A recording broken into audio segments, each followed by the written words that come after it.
Si, regardez aujourd'hui par exemple en France, j'ai suivi dernièrement, on est en train d'arrêter de prostituer.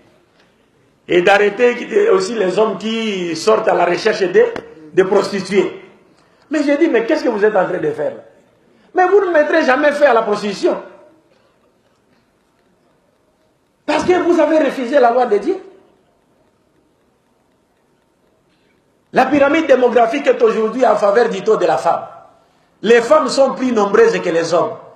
Et dans une société où il y a 8 millions de femmes et 2 millions d'hommes, et vous voulez qu'un homme se marie à une seule femme. Ça veut dire quoi ça? Parce qu'aujourd'hui en Occident, quand un homme se permet d'épouser officiellement une seconde femme, c'est fini.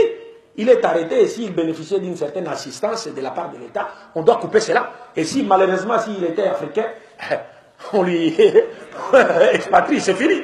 Est-ce que vous comprenez? Mais dis-moi, dans ce pays-là, un homme a le droit d'avoir même 10 femmes, pourvu que ces femmes soient des hommes comme lui portant des barbes. Et il fait avec eux le travail de l'autre, à l'époque de l'autre, l'homosexualité. Là, on applaudit. On applaudit. Mais quand il prend une femme naturelle, il se donne. Non, non, pourquoi ça? Est-ce que vous comprenez? Et aujourd'hui, on commence maintenant à arrêter les prostituées. Mais vous ne ferez rien. Vous n'allez pas mettre fin à la prostitution. Parce qu'il y a un savant français, Étienne Dinet, qui a dit, une société qui adopte la monogamie comme étant la seule forme du mariage, au détriment de la polygamie réglementée, cette société connaîtra 3 conséquences graves. La première conséquence, la prolifération de la prostitution. La seconde, les enfants illégitimes. Et enfin, la troisième, les célibats. C'est-à-dire des femmes seront contraintes, seront condamnées à demeurer célibataires jusqu'à la fin de leur vie. Elles pourront avoir la vie, sauve en acceptant le système islamique. Est-ce que vous comprenez? Donc nous vivons maintenant à cette époque. Pourtant, même dans la Bible, Ésaïe chapitre 4, verset 1, Dieu dit, il arrivera un moment où 7 femmes s'attacheront à un seul homme et lui diront, nous nous vêtirons nous-mêmes, nous allons nous nourrir nous-mêmes, fais-nous seulement porter ton nom pour enlever notre honte. Est-ce que vous comprenez cela? Donc c'est le contraire qui est fait aujourd'hui. C'est le contraire qui est fait aujourd'hui. Et maintenant, si on se retrouve dans une société où les femmes n'ont pas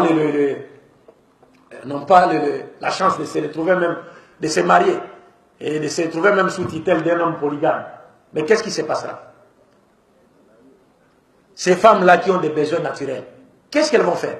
Mais n'est-ce pas qu'elles vont développer des stratégies visant à attirer et les hommes mariés et les hommes non mariés dans les mailles de leur filet? Et qu'est-ce qui s'en suivra? La prostitution, les enfants illégitimes, les célibats. Les 3 conséquences graves auxquelles l'islam ajoute 2 autres pour en faire 5. C'est-à-dire la 4e conséquence, c'est la dépravation totale des mœurs. Et enfin la 5e, c'est l'infidélité. Est-ce que vous comprenez? Tout cela parce que les gens refusent la loi de Dieu. Est-ce que vous comprenez?